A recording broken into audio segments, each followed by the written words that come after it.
Dear students, I welcome you in the online classes organized by ISP in the subject of discourse analysis. Dear students, this is our lecture number 8 in this class, and our today's topic is dialogue, reciprocity, information structure in discourse. It means that today we are going to discuss dialogue or role of dialogue in discourse. Then we will define reciprocity and how we can put information into the stretch of language. But before going into the detail of today's lecture, let us connect our present lecture with what we have gone through, that is our previous knowledge in this component of course. Dear students, we started with the differentiation of discourse and text. And we moved forward. And one of the important issues that we discussed in this differentiation of discourse and text was the context. So we defined context and the types of context. Dear students, we moved forward and we came to know that in order to analyze any stretch of language, in order to understand any stretch of language, we need to know and understand the linguistic elements involved in that stretch of language, as well as we have to look beyond this stretch of language, and this looking beyond is the schematic element of context. We know that when we apply context on some stretch of language, it gives meanings to that stretch of language. And that is why context is so important in the analysis of discourse. We also know that with the change of context, the meaning of the same stretch of language may change. We moved forward and we discussed the functions of language, elements of communication. And then we discussed the principles of conversation. That is the principle of cooperation and the principle of politeness. Dear students, we moved forward and we discussed the speech act theory. And in our previous lecture, we discussed, and perhaps that is the first step that links this component of our course to the practice or to the practical aspect of the analysis, that was conversation analysis. Because we are moving towards critical discourse analysis. We want to analyze discourse critically. And conversation analysis is the first practical step actually towards that analysis.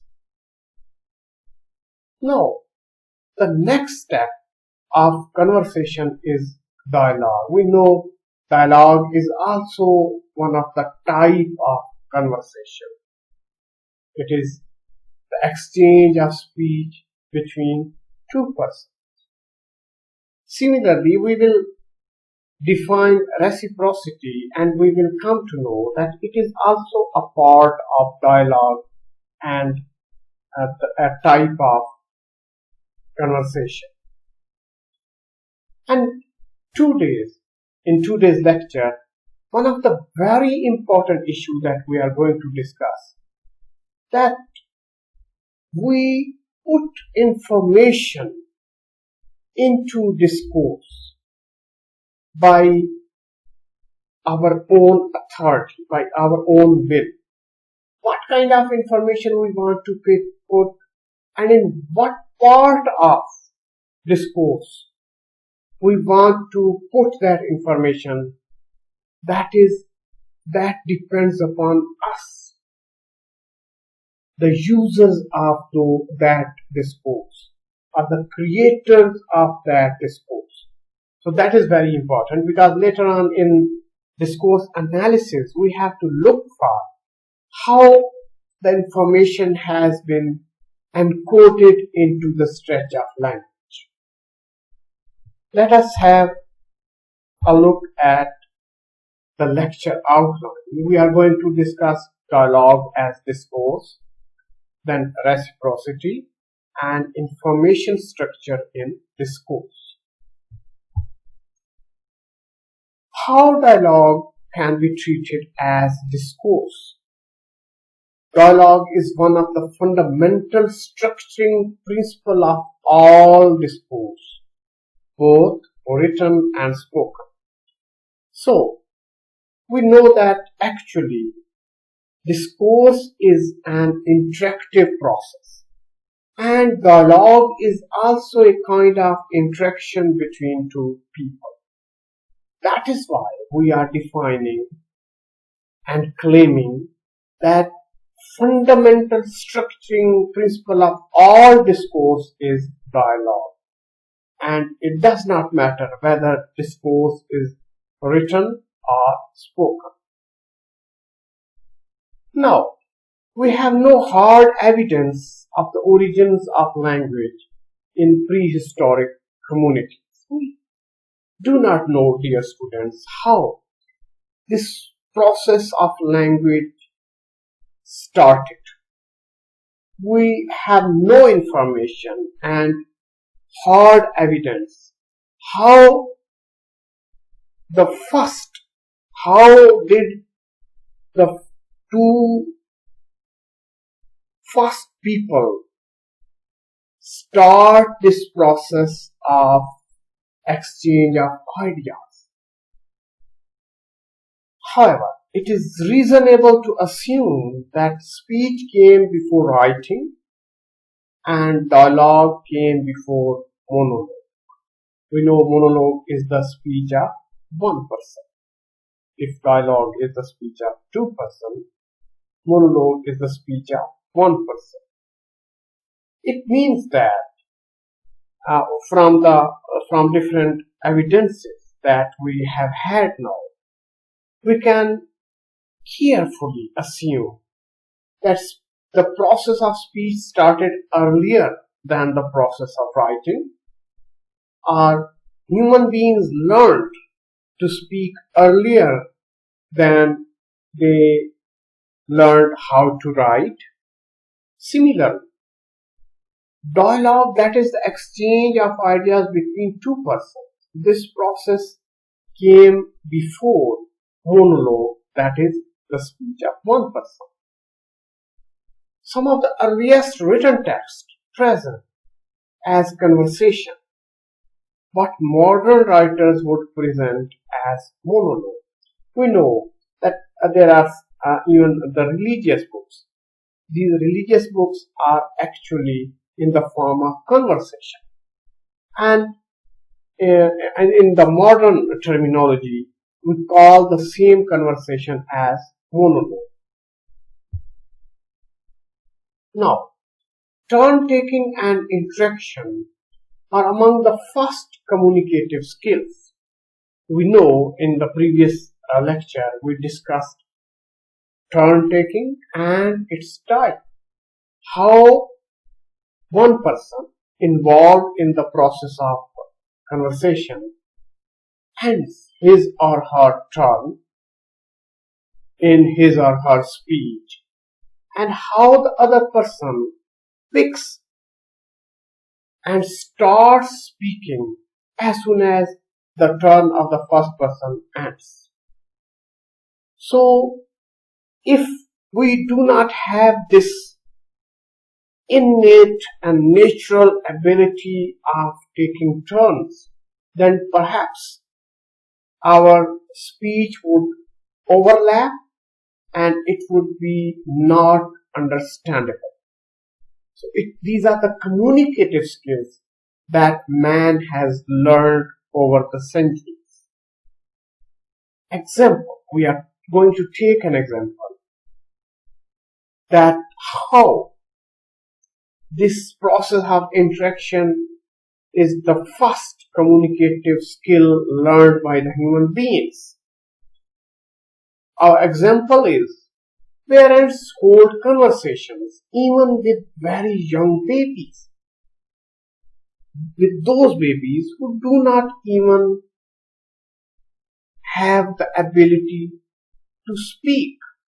And you know that especially mothers, they involve themselves, the mothers involve themselves in this process of speech and they fill the gaps by themselves. So not only they question to the babies, but they give the answers by themselves. So they try to fill the gaps and then try to interpret the noises created by the baby. So if the baby is so young that he or she cannot speak even, the mothers would try to interpret the noises created by the baby. So this proves that this turn taking and interaction are amongst the first communicative skills learned by the human beings. For example, mother, what's going on? What's you going to tell me? Baby only creates a gurgling sound, but mother interprets and fills that gap, and she tries to interpret even that gurgling sound created by the baby. That's a nice story. So she has filled the gap. She has tried to interpret the noise created by the baby. Now, this proves that dialogue is the fundamental principle of all discourse. Because actually, this process of discourse perhaps takes its start from dialogue. Now, we are going to define another term in this connection, that is reciprocity. In discourse analysis, discourse can be divided into two fundamental types. We have already learned some of its types. For example, we divide the discourse on the basis of spoken and written form. Similarly, formal and informal. Now, these are the two types which we have divided on the basis of the definition of dialogue.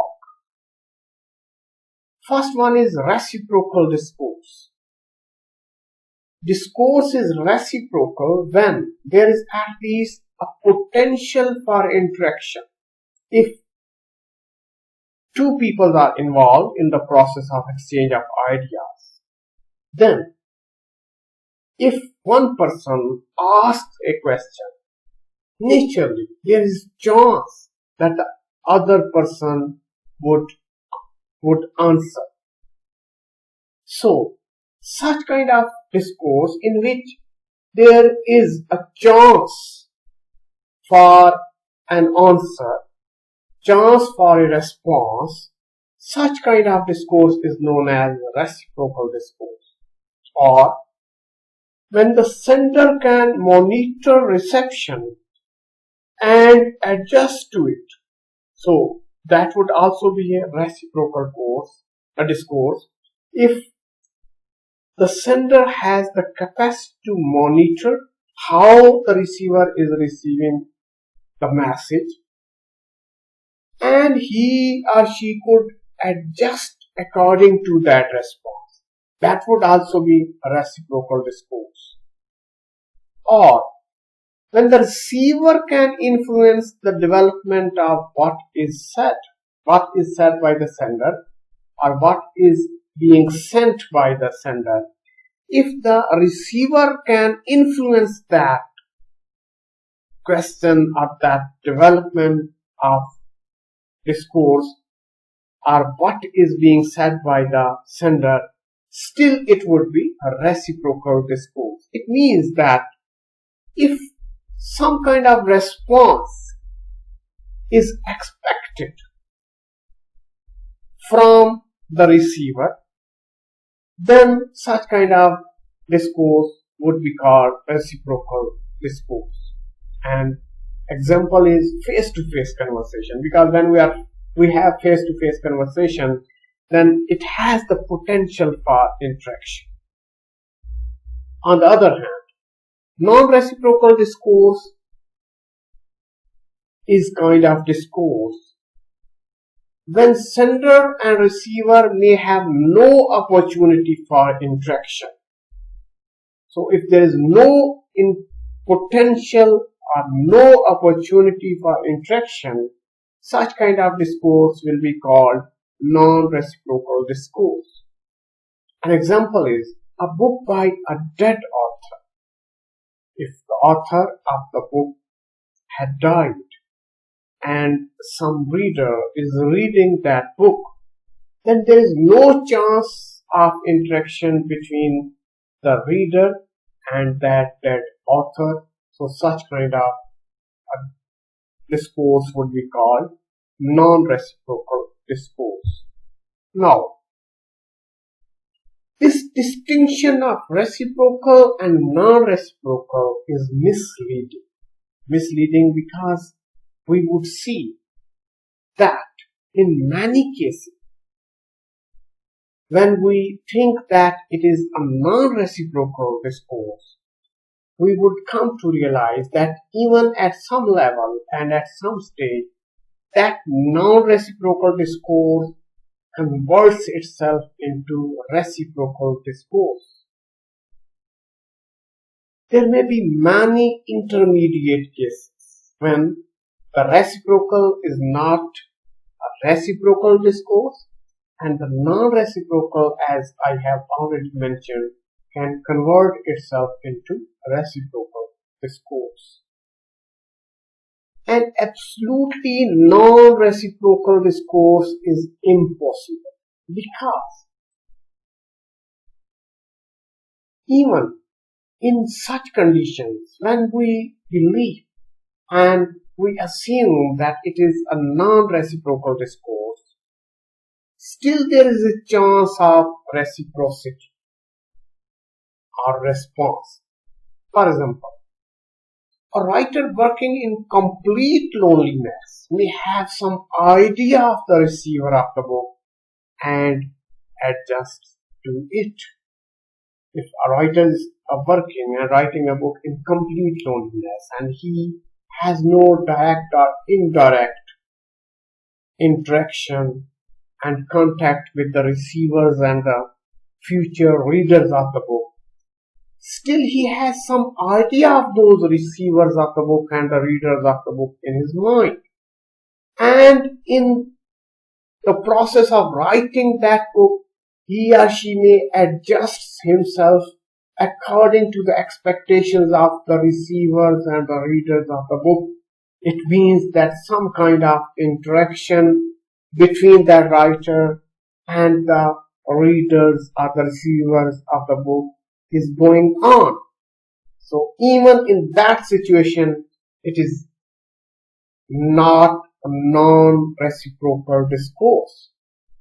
Similarly, people on television behave as though they are interacting with us, and this is our common experience of all of us, that the anchors are the different people who are on the television screen. They behave and they speak in a manner as if they have interaction with us, although we have no actual interaction with them. But even they have this idea that so many people are looking at them, are watching them, and they are adjusting themselves according to the expectations of their viewers. So even in that condition, it is not a non-reciprocal discourse. Although we cannot interrupt or contradict them, but TV programs are influenced by viewers, letters, and ratings. So it means that these viewers or the receivers of the messages have some authority to influence that discourse.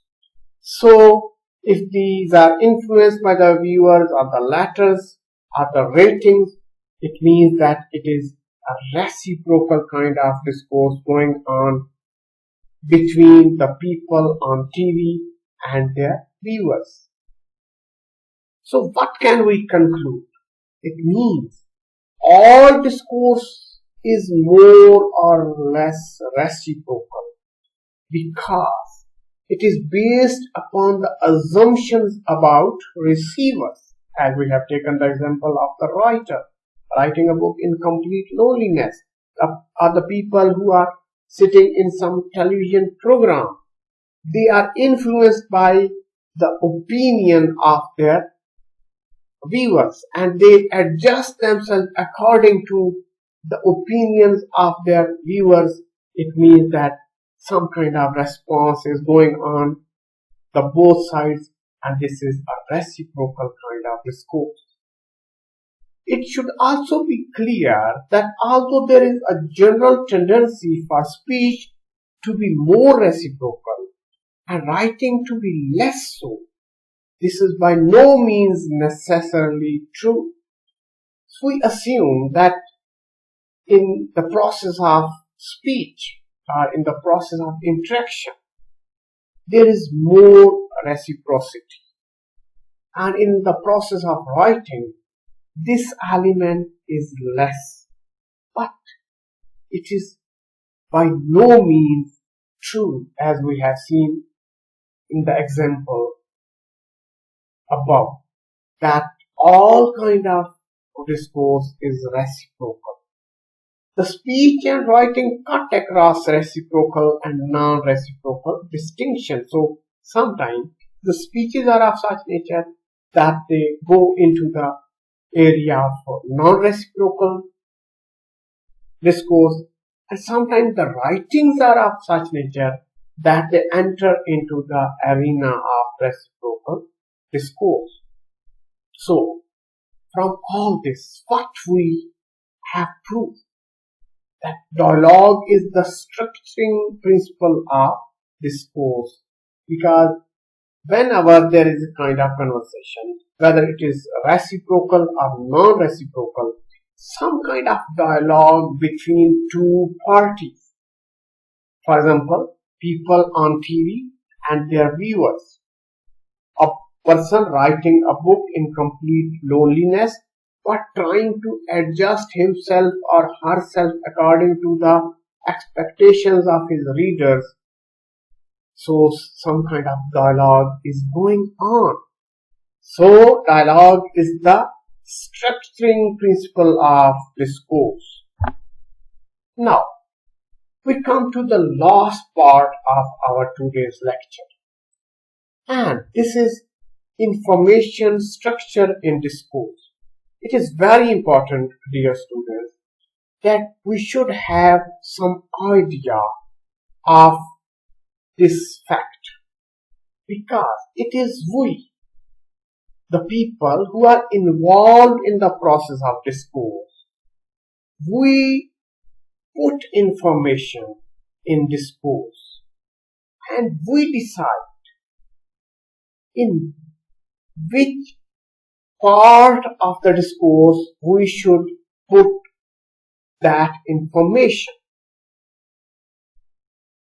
And for that purpose, we are taking an example.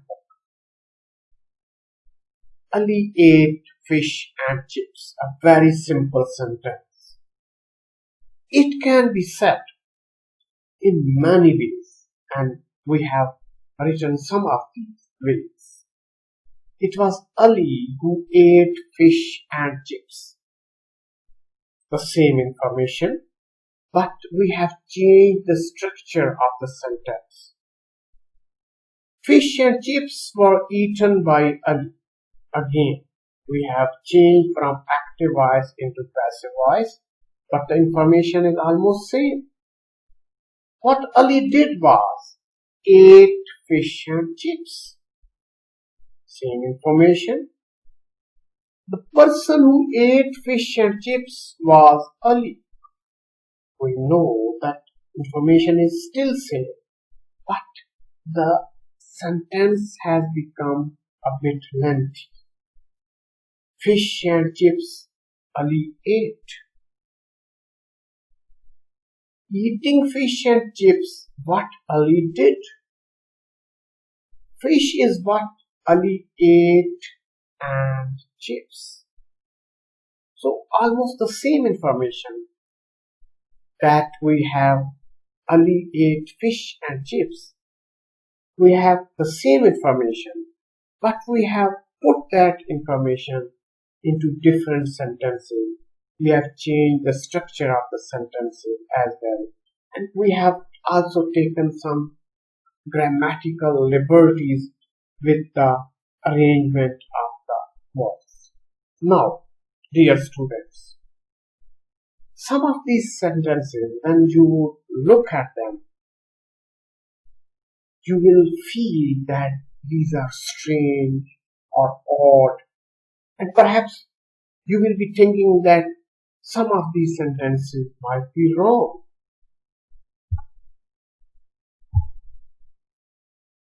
No, this is same information. We have said it in different ways. Why do we make different choices? We have made choices of words and we have changed the structure. Why we have made these different choices? There are many explanations and interpretations of this strange aspect of communication using different terminology. So this is strange aspect of communication because there is one information and we have expressed that one information in number of ways. And there are many explanations and interpretations of this aspect. However, all agree that for explanation, we have to divide each clause into two parts. Number of explanation and number of interpretation. However, there is one point where all such explanations and interpretations agree that we have to divide each clause into two parts. Clause has a bipartite structure and it is our choice that what information we put in which part. So clause can be divided into two parts. And now it is up to us. It is our choice. What kind of information we want to put in which part? In the first part of the clause or in the second part of the clause? Because this would affect what we are going to say. It enables us to bring different bits of information into differing degree of prominence.